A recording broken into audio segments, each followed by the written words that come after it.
The Lawsuit, the sequel. This game is weird. The insanity of the lawsuit, the sequel, naturally comes from The Lawsuit, a game that came out before this and by the same developer. You are a detective in a case against the Fazbear Company, who is being sued for a mild case of torture and murder, so you're here to collect evidence. The bodies are scattered around this warehouse mystery maze of an establishment that doesn't even have a kitchen. I don't get how this place was so popular, but it must be due to this wonderful and definitely not terrifying animatronic, who's also on fire. You can't outrun or hide from Fire Body, even though he gives you the ability to run once he sees you. Yeah, you can't even run in this game unless you're being chased, or if you have taken all 4 photos. Naturally, you must wander through this absolute death trap of a pizzeria as you casually walk around the hundreds of chairs and tables and discover the most lazily hidden bodies known to man. Come on guys, you weren't even trying to hide this despite being in a lawsuit. Gee, I wonder why Fazbear Entertainment lost this case, they hid them so well. Well, at least Nightmare Orange Bonnie tried his best. Overall, this game is akin to a Slender clone, where the pages are bodies and the forest is just a pizzeria, except even less things in it. With this valuable context, we can now take a look at the coveted The Lawsuit, the sequel. Hooray! This sequel is set at the second Freddy Fazbear's Pizza location. Looks like the 2 was spray painted on by a rebellious teenager in a span of 5 seconds. I'm sure this is very official.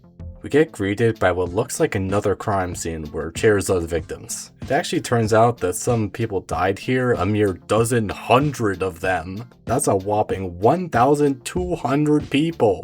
What? How does our new detective just casually know about this? And somehow he barely knows about this location? Anyway, we need to get into the basement, but we need the key first. So we're gonna do a hop, skip, and a jump to this desk and obtain our superpowers. Those being the ability to tase animatronics and slow down time. Slowing down time is incredibly useful because it also speeds you up a ton. I'm pretty sure that animatronics in this game never stop chasing you if they spot you, unless if you tase them, so that does make the taser useful, especially because they run faster than a bullet train. To get the basement key, you obviously have to head into this outside area that looks like it came straight out of the pool rooms. Then you have to run past or tase Evil Orange Foxy, grab the submerged key, and run back. This doesn't make any sense at all to be in a pizzeria, but I think it's just really funny. Now you must run to the basement to get that contract. I don't know where that came from, but okay. Don't even know what kind of contract it is, which is especially funny because even a minute ago we barely even knew this place existed. Just jump over more chairs and avoid the flaming nightmare animatronics or they will get you, and run over to the basement door.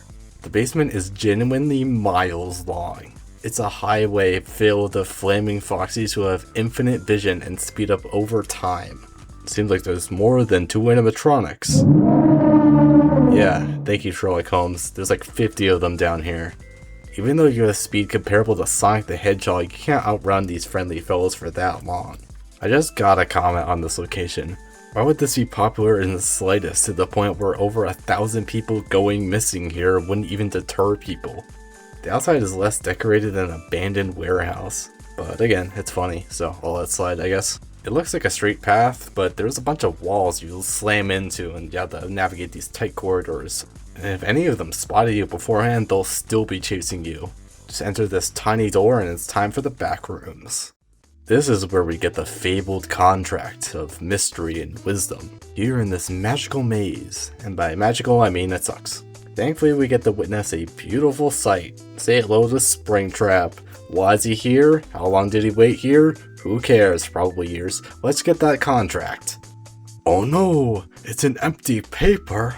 Who could have seen this coming? Oh well, time to calmly meander my way over the exit. Never mind. Springtrap apparently got hold of the Mega Mushroom and is chasing us on all 4s. You have to run over to the backrooms truck to escape this evil creature.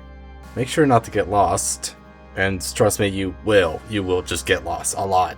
The game taunts you if you die, as if this maze was easy to get through at all.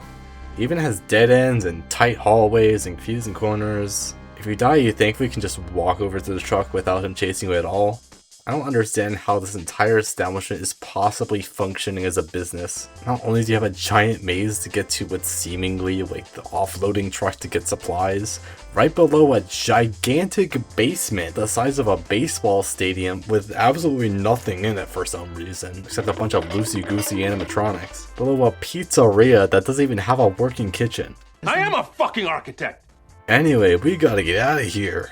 Our truck doesn't have any textures, and the left window just shows Stag from the 5th dimension, but it does the job. We gotta follow all these twists and turns, and make sure to drive carefully enough where bad things happen.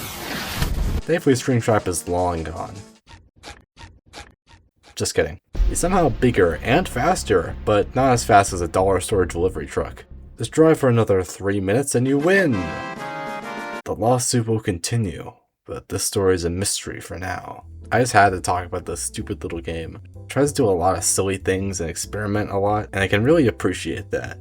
I just like seeing FNAF free roam games that try something avant-garde without fear of being judged for not being serious enough or grounded. It's a short experience, but absolutely jam-packed with baffling decisions that make this game an absolute gem.